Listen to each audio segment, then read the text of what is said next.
Welcome to Baptist Press This Week. I'm Laura Erlinson. The 2024 SBC Annual Meeting is just around the corner.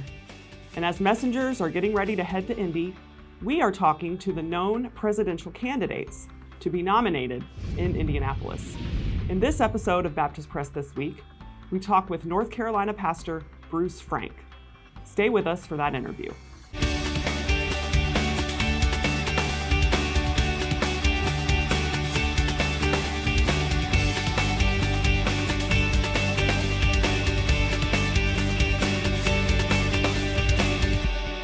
Hello, Pastor Frank. Thanks for joining us today. Hey, thanks, Laura. Good to be here. Thanks for having me on. So I would like to just kick it off with having you tell us your testimony and your background. How did the Lord save you? I grew up in a good home, good mom and dad, moral mom and dad, but we just wasn't a Christian home. We were the Creasters. We'd go, Christmas, Easter, and that was kind of the extent of it. Again, long story short, I had my older brother came to faith in Christ first when he was, we were in Tulsa. Friends led him to Christ. We moved to Texas. And then my two younger brothers came to Christ when we were there. And then I came to Christ at 17. I was a senior in high school. Somehow found myself at a Fellowship of Christian Athletes meeting to this day. It's just the sovereignty of God, because I don't know why I would have agreed to go. But went there, found out a bunch of the folks have been praying for me. A basketball coach led me to Christ as a 17-year-old. Literally didn't know anything. I had to use table of contents to find the book of John, all of those things. So again, came to Christ a little bit later than some, but again, God discipled right off the bat through various different folks that God put in my life to disciple me. But again, my three brothers are still three of my closest friends. They love the Lord. They were great examples before because they walked the talk. We call it at our church, we say you declare and demonstrate the gospel, and they did both. And but then a basketball coach was kind of the harvester. He was he was there when I got saved. Now, what about your call to ministry? How did that come about? Well, again, not growing up with all of that language, didn't even know what that was. So I went off to Texas Tech University, not a Christian school, was a finance major, and was getting discipled through a couple of parachurch organizations initially.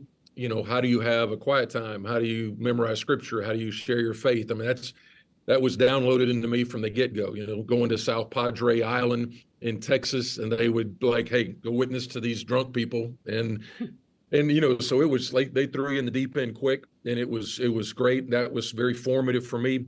I was actually starting my senior year in college when, over the course of just a couple of months, God took the desire to go into any kind of finance stuff away, replaced that with ministry, but not knowing that, I was assuming college ministry, but then with some discipleship, actually from a college pastor there at a Baptist church in Lubbock, just helped me recognize what God was doing as far as calling me into ministry. Finished my undergrad in finance, but then went back home to Wichita Falls, Texas for probably about 5 months just to put money away. And then I started at Southwestern Seminary because God had clarified that call to pastor the local church. And anyway, started there. Never had a staff position. Actually, Dr. Chapman, the short time I was in Wichita Falls, actually, Dr. Chapman discipled me for a few months while I was there, kind of fast-tracked me on what this all looks like, and then went off to Southwestern. First staff position was I literally, Laura, I went to the placement office at Southwestern. Again, had zero experience, zero background. I at that time they had 3x5 index cards on a board, and I didn't know I picked the one off of Palo Pinto, Texas, which is like an hour and a half west of Fort Worth. They needed a youth pastor, so I'm like, let's do it. Called him. The pastor was ready to retire, so he started having me preach as much as I wanted to as a student. So, I mean, God really was super gracious in every step along the way. I didn't even know what was happening most of the time. But anyway, so God's been super gracious. So that's the call. And then Again, a little personal stuff. I've been married to my wife now for 34 years. We've got 2 boys. We were in Texas up until 15 years ago, and now we've been in North Carolina since 2008. We got 2 little beautiful granddaughters, which is amazing. It's an amazing time, and God's been super gracious to us, both in Houston when we pastored, and then here has been just a journey we never could have imagined what God would do, and so we're super grateful. Well, thank you. Let's talk about the cooperative program. It seems like that's probably played a bit of a role in your ministry and training for your ministry, and so tell me about that. Yeah, and I would say, of the questions, I would say kind of the cooperative program and the transparency somewhat go hand in glove. Sure. Yeah, you can do that. You can talk about both. Yeah, well, and I was things. just, I mean, because it's like the cooperative program is the trust mechanism. It's the financial vehicle, which funds obviously so much of, so much of the ministry, of ministries of the SBC, from obviously the missionaries and the seminaries, and that, and I was a beneficiary of some of those cooperative program dollars at Southwestern, because I didn't have to put away as much money when I went back to Wichita Falls. But obviously that's a super big vehicle, and at different times in the life of the church, what it does. Like my first pastor was Blue Grove Baptist Church, which is, it was the normative size. Blue Grove, Texas did not have a stoplight. I'm not exaggerating. That's not preacher talk. We did not have a stoplight. The reason they have one now, because some friends there, they live there now, and they're like, we got a stoplight a few years ago. So that's awesome. But I say that to say, especially then in a more of a normative size church, it allows you to be a part of something also bigger than yourself, because there you didn't have the resources to fund missionaries or church plants all by yourself, like kind of like we do now sometimes. Mm-hmm. But especially then, it was allowing us to play a part in the big drama, the big scope of what SBC life is about. And so we still try to be a healthy partner with that. I think we're number 4 in the state of North Carolina. I had my North Carolina guy say that to me. I was like, where are we in the state? And so, we do, obviously that's super important, but also the transparency. There was those stats from yesterday that they got published, still trying to kind of absorb those. But the cooperative program, I do think what we have to tell the stories of the cooperative program and what it does. Because I do think in the last 15, 20 years, maybe 20 years ago, or like when I was at Blue Grove, you could not get online and see, 50 options of ministries. And now, especially our younger generation, they can get online and see a ton of places of their ministry. And I think one of the things that is being done, and I think Dr. Chitwood and Dr. Ezel, I was with them last week, and I think they are diligently telling that story, whether it be the Sin Relief, because with Brian being there, they were telling the stories. I don't think the average Baptist even knows that, like, our disaster relief is, I think, second just behind Red Cross. And so anyway, I think with cooperative program giving, the challenge is how do you tell the story maybe in ways you did not have to do 15 years ago. How do you do that at Biltmore? I think people give to vision. I think people give to a bigger picture, because there's so much stuff going on, obviously in the SBC, but even at a church like Biltmore, you got so many things going on. And so we try to do it 15 different ways. I was talking to some pastors last week about how do you keep this in front? And there's not one silver bullet. There's got to be like 10 or 15. At our church, it's everything from stories of God at work. That would be like a 3-minute testimony. It would be even in the, at the start, I kind of preach the announcements. We always go back to what's the vision. For us, it's, any vision a church has got to be rooted in the Great Commission, or it's just something somebody dreamed up. It's basically your language on how do you put the Great Commission in your context. So for us, we want to glorify God by making disciples of Jesus who reach up, reach in, reach out. And so really, that's our language. It took about 4 years for our people to, everybody from the coffee counter to the preschool, everybody's saying the same thing. And I think the SBC, the challenge is even bigger, because it's 46,000 churches all different sizes, all different contexts, all different communities, but you can still kind of bring it back. And like on the website that I did, it's like there are very important issues out there. And I know we're going to talk about them, whether it be abuse, the law amendment, but the driver, it's the stated purpose of the SBC is about evangelism and missions. And 150 years from now, when we're all dead and gone, I mean, what is going to matter? What's going to matter are the souls of men and women. And so my heart, Laura, is some of those statistics yesterday, they are encouraging. I think we've got to temper them a little bit, knowing that it's coming off the heels of a worldwide pandemic. But at the same time, having been in Blue Grove and Biltmore,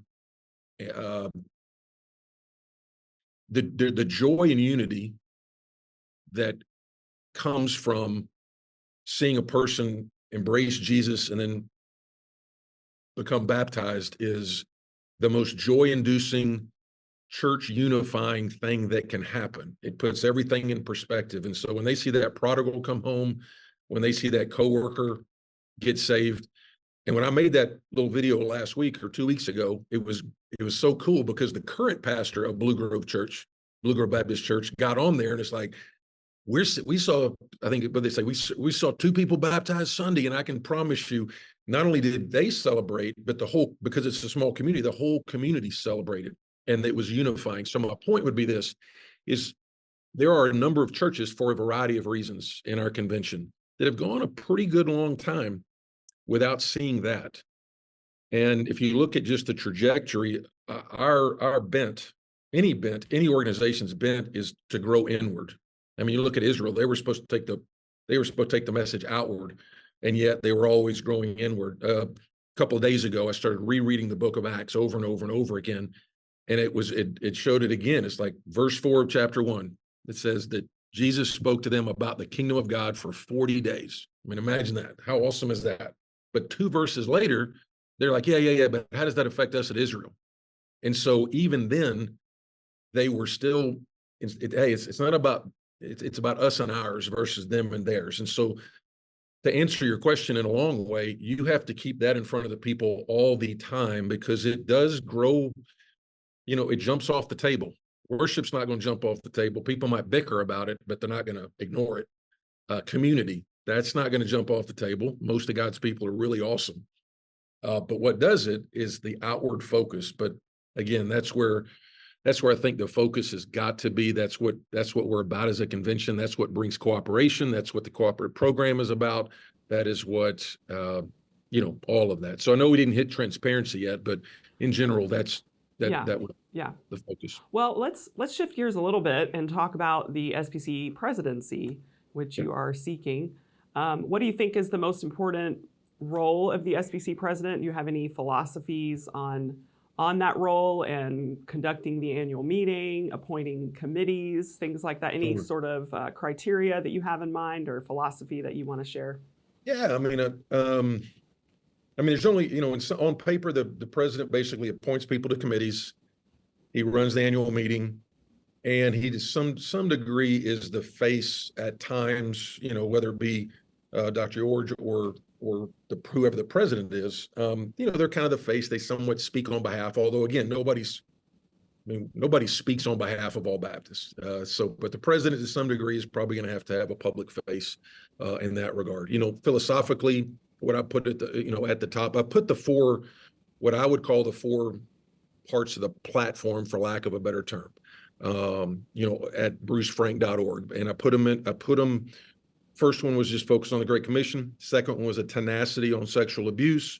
Then we talked about, a robust cooperative complementarianism.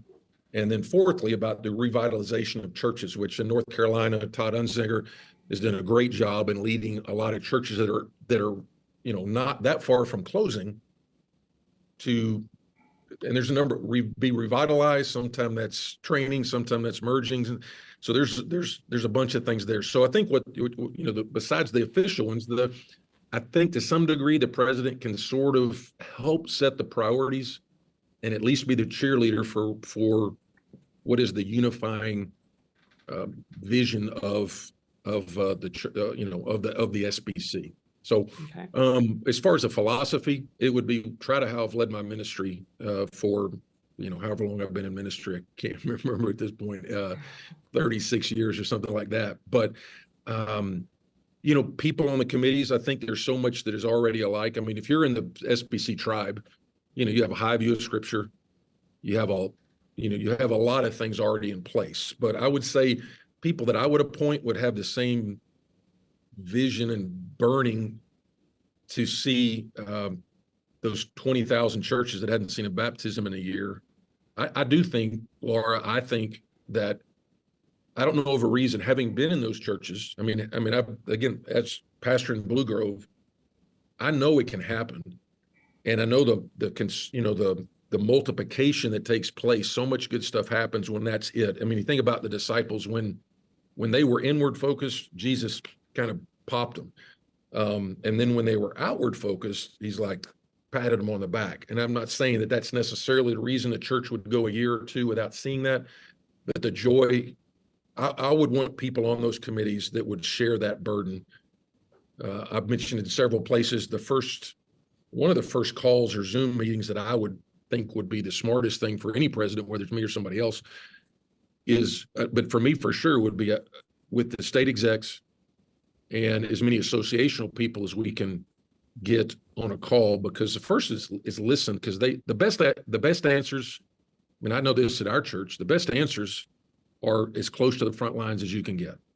So my question would be, what do those churches that haven't been able to experience that? I know God's the one that saves, but also what you do is you prioritize and pray. That tends to happen. You see those conversions. And what I would say is, what do they need? What is, they probably know the 8 churches in their area that hadn't seen that. What is that? Maybe the pastor's burned out. Maybe there's training, whatever that is. So I think there's not in a church in the SBC that can't see someone saved and baptized in the next 12 months. Maybe there's some situation I'm not aware of, but that would be my priority. And you're going to put people on teams that share that priority. So that would be kind of if there's a philosophy. Yeah. Well, you mentioned just now kind of the 4 pillars that you are building as sort of your platform, I guess. And one of those was sexual abuse. And of course, you have been a little bit high profile in the last few years on that issue as the chairman of the Sex Abuse Task Force a couple years ago, and then even since then in various ways. So why don't you talk about that? What is your vision for dealing with sexual abuse, preventing it, caring for survivors? What have you seen as you have been very vocal on this issue? What are you hearing? How can we do better? Yeah, no, thanks for the question. That would be a whole hour, but I would say the big view would be, I do think in the last 5 years, I mean, I was the chairman in really 21, 22, and haven't been involved in those behind the scenes meetings since then, really. I mean, so I don't know much more than the average person since then, a little bit. But I would say since 18 or 19, there has been an improvement primarily at the state level and the local level. Just everything from, I met many of the state exec or the state task forces. We met with them during that time, highly competent people that were really doing a lot of good work. And that is kind of matriculated throughout other states. They've done, and then the subsequent task forces did like the ministry toolkit, things like that. So I do think the culture has changed some degree in the last 5-6 years for the better. People are making pastors didn't get trained in that. They maybe did now. I know for sure. I mean, I didn't get any kind of training in this. And so some degree, as we talked about a couple of years ago, the pastors, our instincts weren't good when you would get that call. I think we saw our instincts weren't good in some of our leadership from the report. The instinct was kind of protect versus shepherd and justice and those kinds of things. So I say that's improved, I think, in the last 6 years. To be specific, what is missing that is needs tenacity. And I'm not saying it's easy, Laura. It's not easy. If it was easy, it would be done.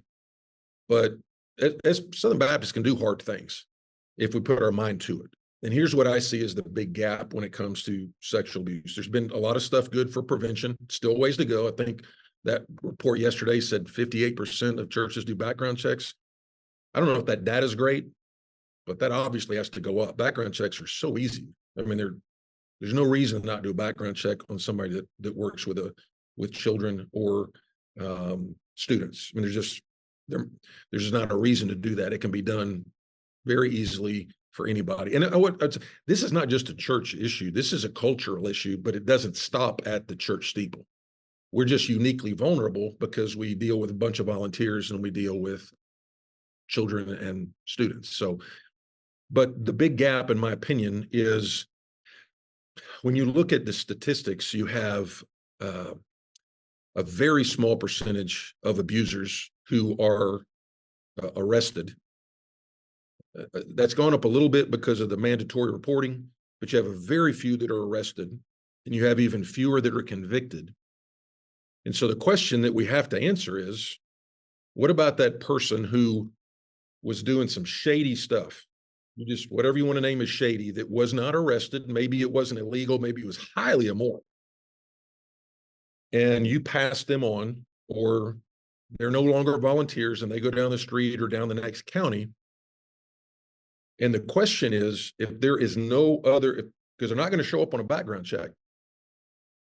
So the question is, are we comfortable with that type of person working with our students and children? And I would say almost anybody who is honest, especially when you say, am I honest? Am I comfortable with that kind of person working with my granddaughter? No, not at all. But we do not have a mechanism in which to, at least, it's not a court of law, but I'm saying if you don't have something there, you miss 90%. So a couple of, not to get totally in the weeds, but abusers have an 80% recidivism rate. So they're like the raptors on Jurassic Park. I mean, they are trying to touch the fences to see where is the power down. And they will go from one church to the next church, the next church, the next church, and just, oh, there's one right, and then it's catastrophic. So there's certainly some things on prevention, but to me, the one thing that has to be worked out, I know there's, is it going to be this new thing? And I haven't been in those meetings with all from insurance to attorneys to entity head stuff. But I do believe very much that if you put the right people around the table, entity heads, now the lawyers play a role, but lawyers cannot dictate your ministry. They can help you and they can give you guidance. But all that being said, if you put the right people around the table, entity heads, some EC people, I know that you can find a solution to that, because I don't think anybody wants that 90% to just go, well, let's just hope it doesn't happen. I mean, that's not acceptable. So that's the big gap right now that I see. But a lot of progress has been made, to be clear. I think a lot of progress has been made, but we've got a ways to go. Sure. Well, let's talk about transparency. That word has come up a lot in the SBC in the last year or two. What are your thoughts on that? How are we doing so far? How could it be better? And if so, how? Well, I mean, who wants to say you don't want transparency? Everybody wants transparency. I would say specifically, I mean, distrust, well, I'll put it this way. Somehow the information there's not enough information getting to the people in general. And so, like anything, if people don't have the information, they will create a narrative. Maybe it's true, maybe it's not true. And so at some point, if you have distrust with leadership, that begins to grow. And that is where we are. I'm not sure how we got there, but that is where we are, where there is at least some degree of, we need more information. So whether that information is there and we didn't get it out to it, whether or not that information has not been given and has to be, either way, the call for transparency, I would support. How that, I understand understand trustees and all that stuff, but even my understanding is there are times when we can't even find out who the trustees are. And that kind of stuff can't happen. I mean, you have to be able to get the information in some form or fashion. And so again, what form that looks like, I know it's like a 990 type of form. But bottom line is, if the messengers want that, then I would support it. So the other hot topic, I guess, as we're heading into Indianapolis, is the law amendment, which is regarding women in pastoral roles in churches. And you have already publicly come out opposed to that amendment. Would you be willing to share your thoughts on that? Why are you opposed, and what are your views on women in ministry in general? Yeah, I mean, I came out with that, I guess, a couple of months ago, and since then, I'm glad that other people have also come out with concerns about the law amendment. So let me start off by saying, SBC is unapologetically complementarian. I mean, that is who we are. I've got 36 years, I think, of ministry to show that's who I am, no matter what Twitter says. And that's who SBC is. And if a church is truly egalitarian, they would be happier in a different tribe. I mean, they just would, because that's who we are. I think that's very clearly what the Bible does teach. If you want a definition of complementarianism, I guess the short one would be that God has made men and women completely equal in the image of God, yet with different gifts and callings. So, again, all that being said, here's my in a nutshell about the law amendment. I think we can do better as an expression of our complementarianism. I mean, we can do much better than the law amendment. We probably do need to have an expression of it, of maybe that's adds clarity to BF&M 2000. If we do need that, we can do much, much better than the law amendment for a variety of reasons. The main reason being that the way that the law amendment is written raises more questions than it answers. Because the question was, what is a pastor? Give us clarity about that. The law amendment does not answer that question. And then the way it's worded, it's to employ, appoint, or affirm a pastor of any kind. So here's some questions that it raises. First of all, what does affirm mean? I mean, what does that mean if somebody says something that you don't? So that's not really. I've never heard anybody even address what that could possibly mean. But the bigger one is this talking about title or function? Talking about title. If it's talking about title, statistics are there's about 1,200 churches that have a female that has a pastor in her title. That is 0.027%. Anything less than 1% is usually called statistically insignificant. So 0.027%.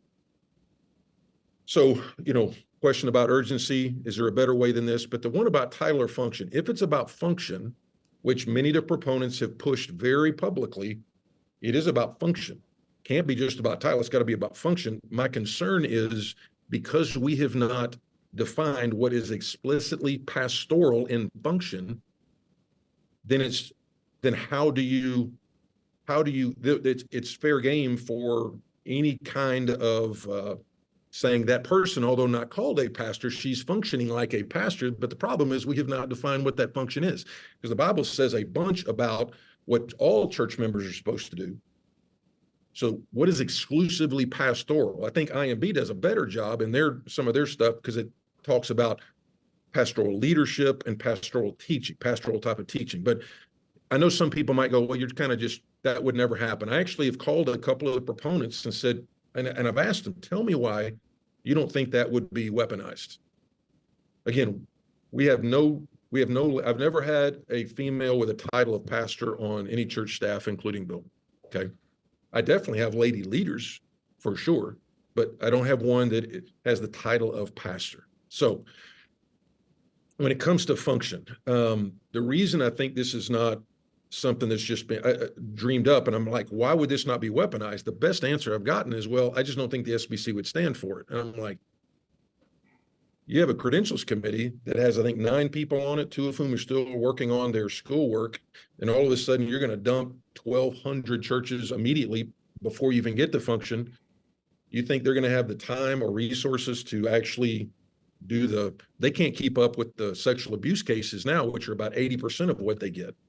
So, and we also have if we can kick Saddleback out, the largest church in the convention, then the mechanism is there. But here's my concern, Laura. I'm not going to name any names or anything. I will just say a recent presidential candidate for the SBC, very recent, a couple years ago, based on his theology and based on his interpretation, I think of the 1 Timothy chapter 2, 12, 13, and 14, what he said was he would not allow any female to be a chairman of an SBC committee. And he was very ambiguous about whether he would have a female on a committee to begin with. And they're like, well, that's not in the law amendment. Well, maybe that's hard to tell, a pastor of any kind. So again, I can get in the weeds on this, but my main thing is we haven't defined the function. And so it's a downgrade from what Adrian Rogers and those guys put out in the BF&M 2000. And if we can improve on that, let's improve on it. But let's not, the sky is falling. We got to get something through or else we're compromising the culture. We can, just because something needs to be addressed doesn't mean that this is the best way to address it. This is poorly written, easily weaponized, and will lead, in my opinion, to what I would call extra biblical action. Again, I've got a lady on my personnel team. Personnel team to some degree has authority over me. It's a give and take, but is that a violation of 1 Timothy chapter 2? So there's all these questions that I think the law amendment does not answer, because it doesn't answer what they asked. What's a pastor? We don't answer that question. That's why I think it's not a good expression of our complementarianism. Okay, well, thank you for that answer. Anything else before we wrap it up that you would like to talk about? Anything that you would want to do as president? Any initiatives or any topic that we didn't cover that you want to talk about? Yeah, no, I probably talked too long anyway, but I would simply say, they can see kind of my expression of what I think is important. I mentioned earlier, I do think the best answers are the closest to the front lines. So yeah, that's state execs, but even more so, that's associational directs, and even more so, that's the pastors and the people in the pew. They know. I don't know of a single church that is content with we're not making a dent in lostness in our community. I do not know a single church. And the only time that could ever be content with that is if there's burnout and just discouragement. And the question is, these other things have to be addressed because they are part of the mission. They really are. And while yesterday's numbers, again, there was some, there could have been worse numbers on that report for sure. I just think, if they're the same in about 3 years, I think they'll even be better because it'll be post pandemic, and we'll get a good picture of it. But bottom line is, doctrine is super important. We need to hold to it. So again, law, I just think law can be done better. But that's what I would be about. I'd be about those four things that are listed on the website. Okay. Well, listen, I really appreciate you joining me today. This has been a good conversation, and thanks again. All right. Thanks, Laura. Appreciate it so much. Bye. Thank you for joining us on Baptist Press this week.